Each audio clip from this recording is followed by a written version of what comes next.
everybody. I've got 4 things today. I have today's daily wisdom. It's about regret. I talk a little bit about chaos and why it's important to understand what this energy is and how you as a human being can actually take notice of it and put the power back into yourself instead of the influence of disharmony. Chaos is only trying to encourage you to be disconnected from your harmony so that you can be more like chaos, but you don't have to be like chaos to yourself. I had an awesome comment asking me some questions. Does Abbey take Abbey's own advice? Who helps Abbey help Abbey? Does Abbey take the time to appreciate Abbey's own self? So I talk about this. I talk about some of my life story and my experience being an independent person and how that hasn't worked out so well for me in my relationship with myself and how I brought that together, how I brought that into balance. And I talk about the life and the death side of being human and how you have to balance both of those energies. Otherwise, you're going to be teeter-tottering between one of you is suffocating while the other one is taking from inside yourself. You have to be strong and grounded in who you are. And that's what truly creates a joyful life. I also had another comment that I just snuck this one in there. It made me laugh. It was asking me if smell had a sound in the universe. I thought that was funny. So I answered that question. Yep, those are the topics for today. I'm going to get started. Thank you so much for joining in. Remember, you can subscribe, like, share the video, hit the notification bell, all that good stuff. All right, let's go check out the daily wisdom, shall we?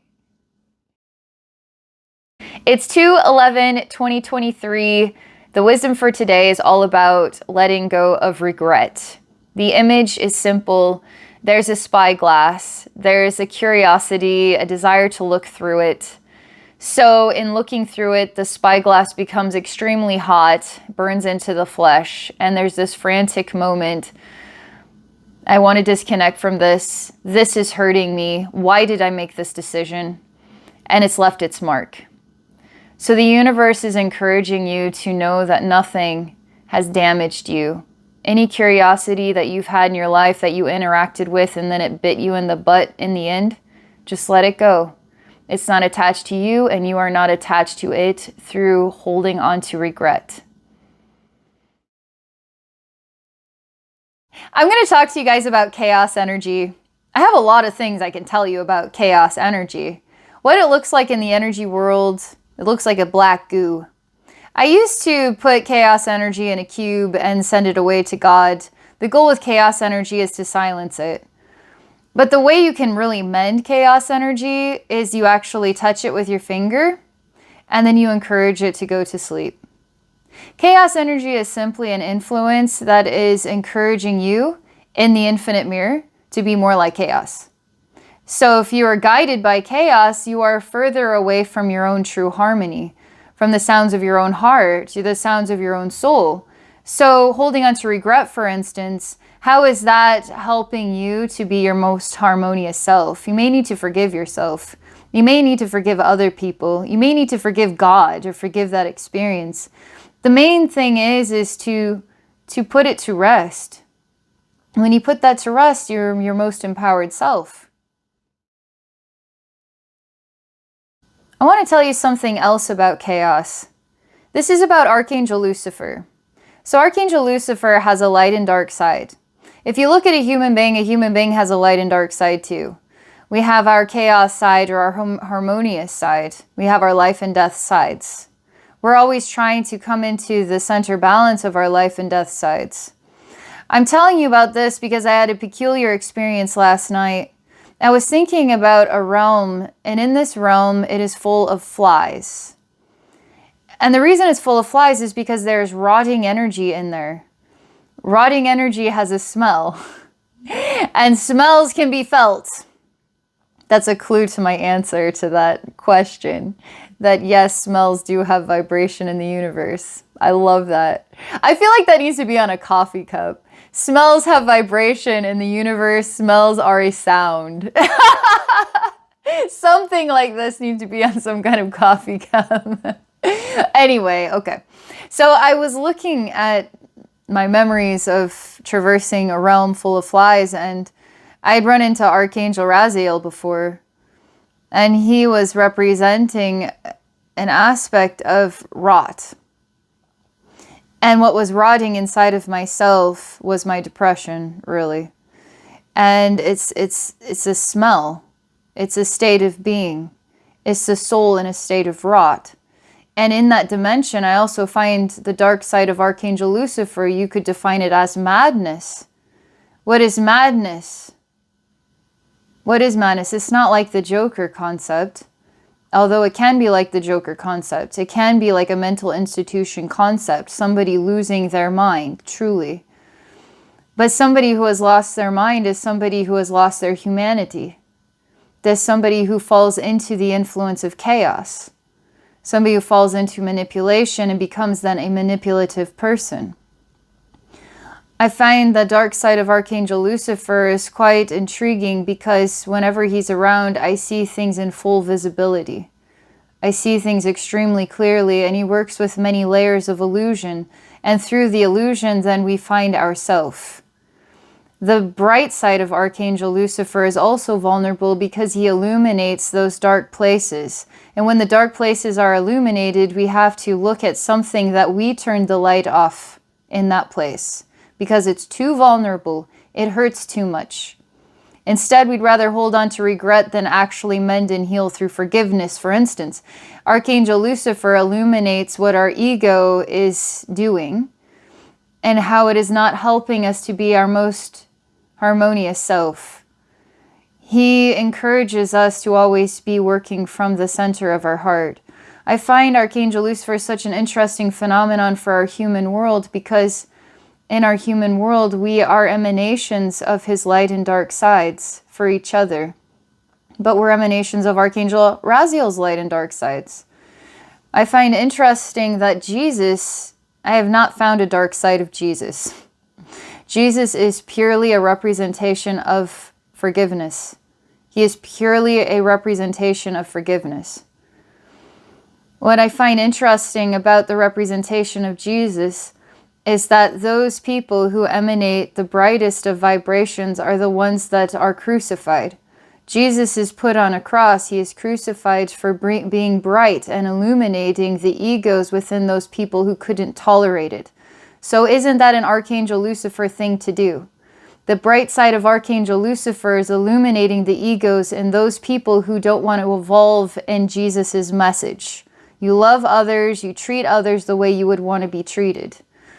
So in their madness, as egotistical types who are always wanting to be in power and controlling the masses, their solution is to destroy an emanation of divine truth and to put it on display for everybody so that you can remember that this is what happens to people who shine their bright Archangel Lucifer morning star light into the egos of those parts of Archangel Lucifer that have gone mad. So what is that saying about our human world? What does that say about chaos? What is that saying about the relationship with life and death? What does that say about Jesus? Jesus is a resurrection. He is a resurrection of ourselves. We all go through states of resurrection in our life. We go through death and resurrection states. The last thing I want to talk about when it comes to chaos is how to empower yourself, how to empower your own stance, to stand strong in who you are. You have to set boundaries in your own mind. You have to set boundaries. I'm not a huge fan of setting boundaries, but they are important. The reason why I like to not set boundaries, I always like to feel completely open and with the flow. If something happens that I didn't want to happen, I can accept that. Because I'm completely open without boundaries, I'm not controlling. I'm not controlling the way life has to be for me to be happy in life. I'm accepting of the flow of things. But boundaries gives me a feel for what I want to get out of life, but the freedom to be okay with however it turns out. That's kind of a key. But setting boundaries, it brings you back to the nucleus where you stand at the center of your own universe. Not in a narcissistic way, but in a way that you are important to you. You matter to you. You are important to this world. And when you are your most empowered self, when you are your most balanced self, when you can embrace who you are, oh boy, you are a gift. Setting boundaries in your mind helps you determine what is the chaos influence causing you to step outside of your harmony. The harmony then is within those boundaries, and you're going to stick with your guns here. You're going to stick to this grounded state of, I'm going to be true to myself. And if I step outside those boundaries, it's only because I want to learn more about this chaos, learn more about what's gravitating me away from myself, only to return to myself that much stronger.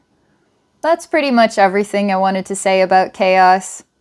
I have some awesome comments. I'm going to start with the first one here, read it to you, and share my thoughts on that, and we'll move on to the next comment about smells. All right, let's get on with it. I had a super sweet comment. I want to thank you for this. This is True Love Embodiment 1301. You said something really nice, and it got me thinking. I'm going to answer these questions of yours. So you say, Abby, would you say you take your own advice? Who helps Abby help Abby? When do you pause to witness all that you are? May there be peace in your heart and soul. Thank you for your reflection. That was really a kind thing to say. I have it here on my screen. Let's see if it shows up. Yeah, right there. So you're asking if Abby takes Abby's own advice. You're asking who helps Abby help Abby.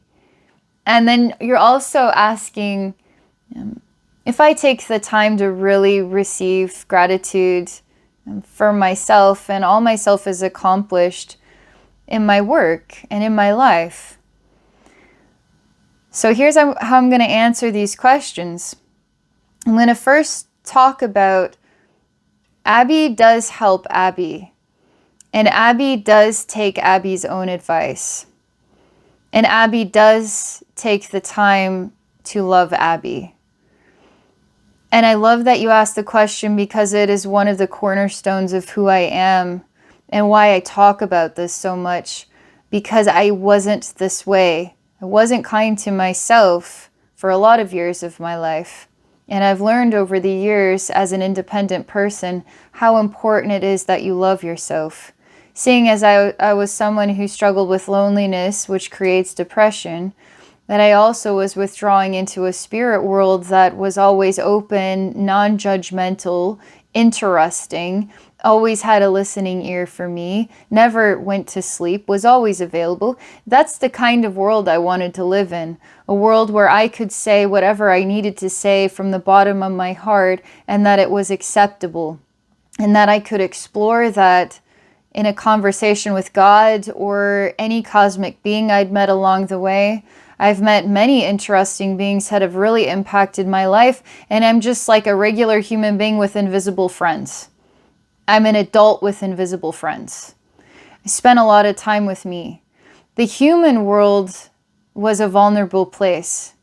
It's a vulnerable place because at a young age, I could tell that people were a construct of their own mind, of their own upbringing. I could tell that people were vulnerable, that people had to wear masks with each other. Then they try not to. They try to be themselves. And I found that I wanted to always help people.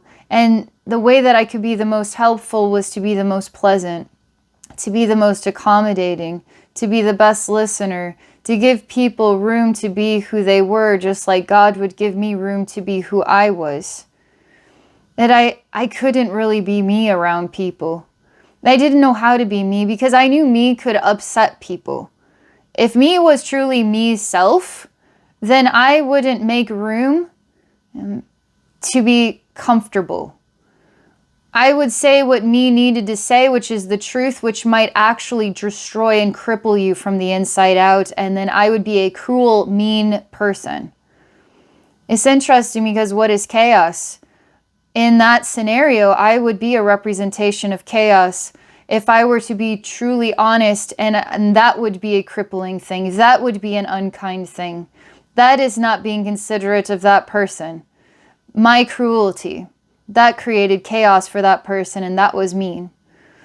But it wasn't mean. It was honest, and honesty comes from love. That person chose to experience it as chaos. It wasn't chaos, it was love. This is an interesting riddle that we have to work with here, because if I'm telling you how to listen to and how to determine where the chaos sounds are in your own life, it's encouraging you to come back to the harmony of being who you are and being honest with who you are and being strong in who you are. You don't have to regret anything. That is you disconnecting from your true self by feeling shame or guilt, regret, obviously. You don't have to feel those ways. It's better for you to be your strongest self, unless you need to work with regret, unless you need to work with shame in order to develop a more loving heart, a more humble personality, more room for other people. It's a complicated world we live in, and this is how I survived it. I counted on me. Abbey has always counted on Abbey, and Abbey was not always kind to Abbey. I speak like this because it's hard to talk about how to have an amazing relationship with yourself. I talk to Abbey. Abbey gives me advice. I literally will sit down on a regular basis. I pull up my Word document, I put the date, I put the time, and I talk to Abbey. And Abbey and we talk about what works, what we're afraid of, what makes us uncomfortable, what we need to achieve today. We talk about things. We talk about what we're ready for or not ready for. We talk about what we want to see happen in 2023. We talk about how impossible it feels, how nothing's ever going to change and why it feels that way. We talk and talk and talk and talk openly and honestly with one another. Again, I struggle with loneliness. I withdrew from a human world because I had to be accommodating to a human world. I didn't want to wear masks. Human world needed me to wear masks. Spirit realm didn't. Create depression. And when you're a depressed person, you don't have a healthy relationship with yourself because you're not being yourself. You are in between, I want to die and I have to live. I want to die and I have to live. And when you want to die, you are a very cruel person to yourself because you want to die. That is a relationship with yourself. You have to mend that one big time. The one way, the first step to mending depression was to say, I want to live.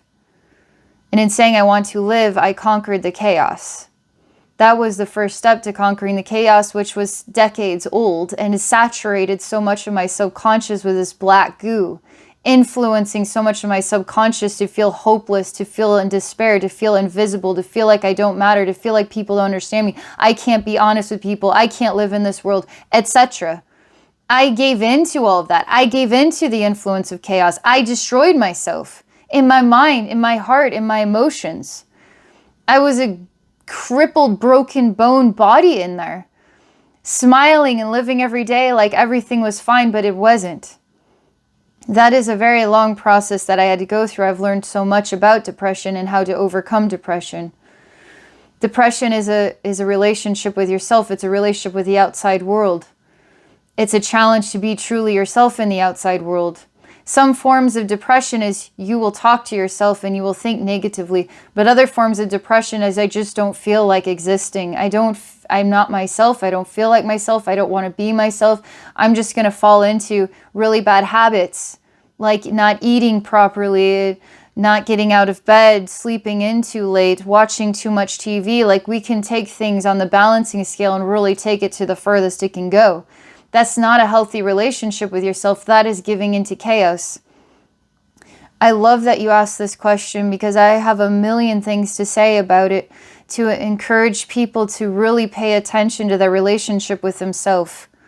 You have to pay attention to that relationship and talk to yourself. Have business meetings and conversations. Sit down with Word and write to yourself. Tell yourself how much you love yourself. This is why I can talk about these things. I didn't used to say those things to myself. I had a very bad habit of talking down to myself, telling myself I'm a failure, saying really bad things, really toxic things, visualizing really bad things. Now, visualizing things in really extreme ways and hurting myself, burning myself, cutting myself. I'm telling you, that was the only way that I could survive my suicidal depression without ending my own life, was to visualize bad things in my mind. For some reason, it gave my soul breath. I mean, that's a whole other conversation. I think I know why it gave my soul breath. I know why it gave my soul breath, because we are both the death and the life force energy. And when we are in harmony with the death and the life force energy, we are our highest caliber voices, our highest caliber. We love our body. We love the way we look. We love our voices. We love our memories. We love the people, whether it was good or bad memories that we have. We feel grateful. We're humble.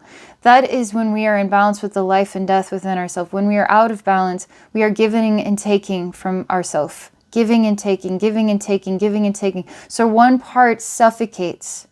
The enabling angelic side suffocated by this sort of demonic force that is taking and nurturing itself with that angelic energy. So one suffocates and one breathes.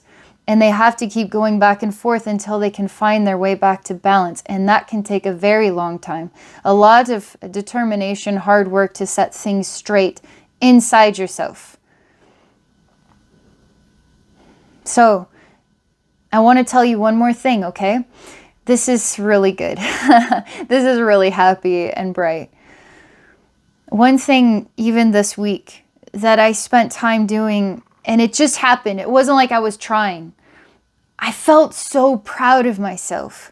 I felt just so incredibly proud of myself.